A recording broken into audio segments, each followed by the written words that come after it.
Hi உறவுகளே, எல்லாரும் எப்படி இருக்கீங்க? நல்லா இருக்கீங்களா? நானும் நல்லா இருக்கீங்க. இன்றைக்கி நம்ம பார்க்க போகிறது ஆரோக்கியமும் சுவையும் நிறைந்த ராகி களி தாங்க பண்ண போகிறோம். அதுவும் ஈஸியாக குக்கர்லேயே செய்ய போகிறேங்க. இது வரைக்கும் நான் ராகி களியே பண்ணதில்லை அப்படிங்கிறவங்க கூட இந்த வீடியோ பார்த்து ஒரு முறை ட்ரை பண்ணுங்கள். நீங்களுமே சூப்பராக பண்ணிடலாங்க இந்த ராகி களி. சரி வாங்க, ஆரோக்கியமும் சுவையும் நிறைந்த இந்த ராகி களி எப்படி செய்யலான்னு சட்டுன்னு பார்த்துடலாம். இப்போ ராகி களி செய்கிறதுக்கு ஒரு கப்புக்கு ராகி மாவு எடுத்துருக்கிறேன். இந்த ராகி மாவை இப்போ ஒரு பாத்திரத்துக்கு மாற்றிக்கலாம்.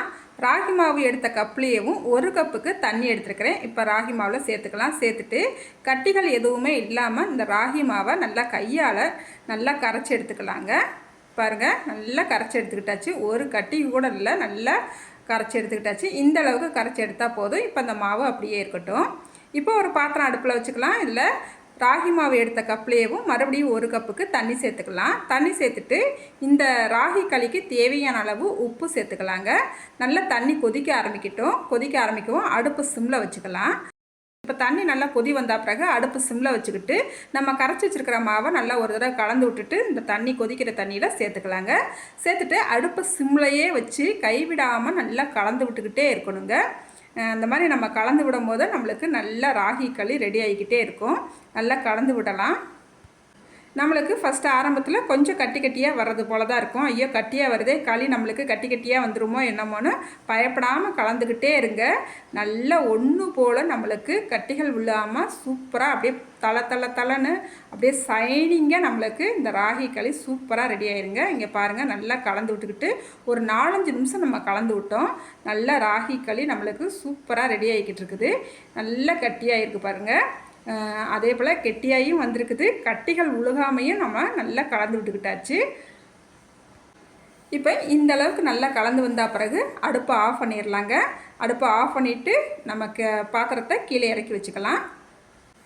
இப்போ பாருங்கள், நல்லா சைனிங்காக நல்லா வலுவலுன்னு இந்த மாதிரி வரணுங்க. இந்த அளவுக்கு வரந்தட்டிக்கு நம்ம களியை கலந்து விட்டுக்கிட்டே இருக்கணும். இப்போ நல்லா ஒரு தடவை கீழே இறக்கி வச்ச பிறகும் நல்லா ஒரு தடவை கலந்து விட்டுக்கலாம். அதுக்கப்புறமா ஒரு பாத்திரத்தில் கொஞ்சமாக தண்ணி எடுத்துகிட்டு இந்த ஓரங்களில் உள்ள களியெல்லாம் நல்லா வலித்து இந்த களியோடு சேர்த்துக்கலாங்க. இப்போ ஒரு குக்கர் அடுப்பில் வச்சுக்கலாம். கொஞ்சமாக தண்ணி ஊற்றி நல்லா தண்ணி ஒரு கொதி வந்தால் பிறகு நம்ம அந்த பாத்திரத்தில் உள்ள களியை உள்ளே சேர்த்துக்கலாங்க. சேர்த்துட்டு இந்த களியை கண்டிப்பாக ஒரு மூடி போட்டு மூடிட்டு அதுக்கப்புறமா நீங்கள் குக்கரை மூடி வைங்க.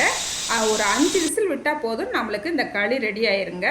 நான் இப்போ விசில் அடித்த உடனே ஓப்பன் பண்ணுறேங்க. ஏன்னா எங்கள் வீட்டுக்காருக்கு வேலைக்கு நேரம் ஆயிடுச்சு. அதனால் ஃபஸ்ட்டு அவங்களுக்கு எடுத்து கொடுத்துருவோம். அதுக்கப்புறமா ஒரு 10 நிமிஷம் மூடி வச்சுட்டு கூட நம்ம சாப்பிட்டுக்கலாம் அப்படின்ட்டு உடனே நான் எடுக்கிறேன்.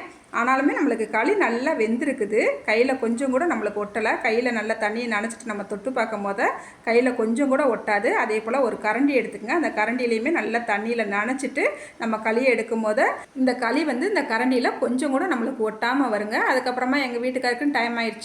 டக்குன்னு களியை எடுத்து வச்சுட்டு சாம்பார் புளிக்குழம்ப வச்சு கொடுத்தாச்சு. அவங்களுமே சாப்பிட்டுட்டு களி சூப்பராக வெந்திருக்குது, நல்லா இருக்குமா அப்படின்னு சொல்லிட்டு கிளம்பிட்டாங்க. அதுக்கப்புறமா நாங்கள் களியை ஒரு 10 நிமிஷம் மூடி வச்சுருந்துட்டு எடுக்கும் போது நல்ல ஒரு கெட்டியாக சூப்பராக களி வந்துருந்துச்சுங்க. நம்ம குக்கரில் ஒரு 5 விசில் விட்டுட்டு ஒரு 10 நிமிஷம் அப்படியே மூடி வச்சுட்டு நம்ம எடுத்தால் கரெக்டாக இருக்குங்க. இப்போ நம்மளுக்கு ஆரோக்கியமும் சுவையும் நிறைந்த ராகி களி சூப்பராக ரெடி ஆயிடுச்சு. டேஸ்ட்டு பார்த்துடலாம் எப்படி இருக்குன்ட்டு. ஃபஸ்ட்டு சாம்பார் ஊற்றி டேஸ்ட் பார்த்துடலாம். இல்லை சாம்பார் ஊற்றி ராகி களி அப்படி எடுத்து, ஆஹா அதுக்குள்ளேயே எச்சி ஊறுதுங்க சாப்பிட்றதுக்கு. டேஸ்ட் பார்த்துடலாம் எப்படி இருக்குன்ட்டு.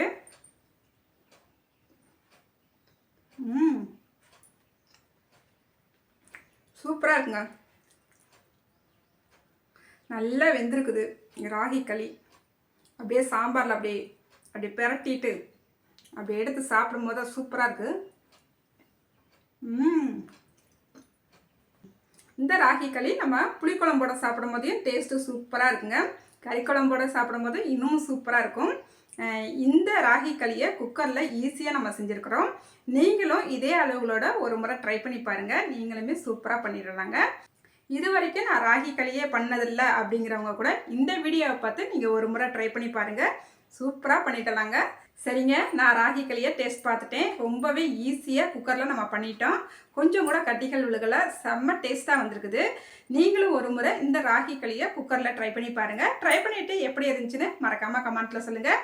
இந்த வீடியோக்கு லைக் பண்ணிவிடுங்க. அடுத்த ஒரு வீடியோவில் பார்க்கலாங்க. பாய்.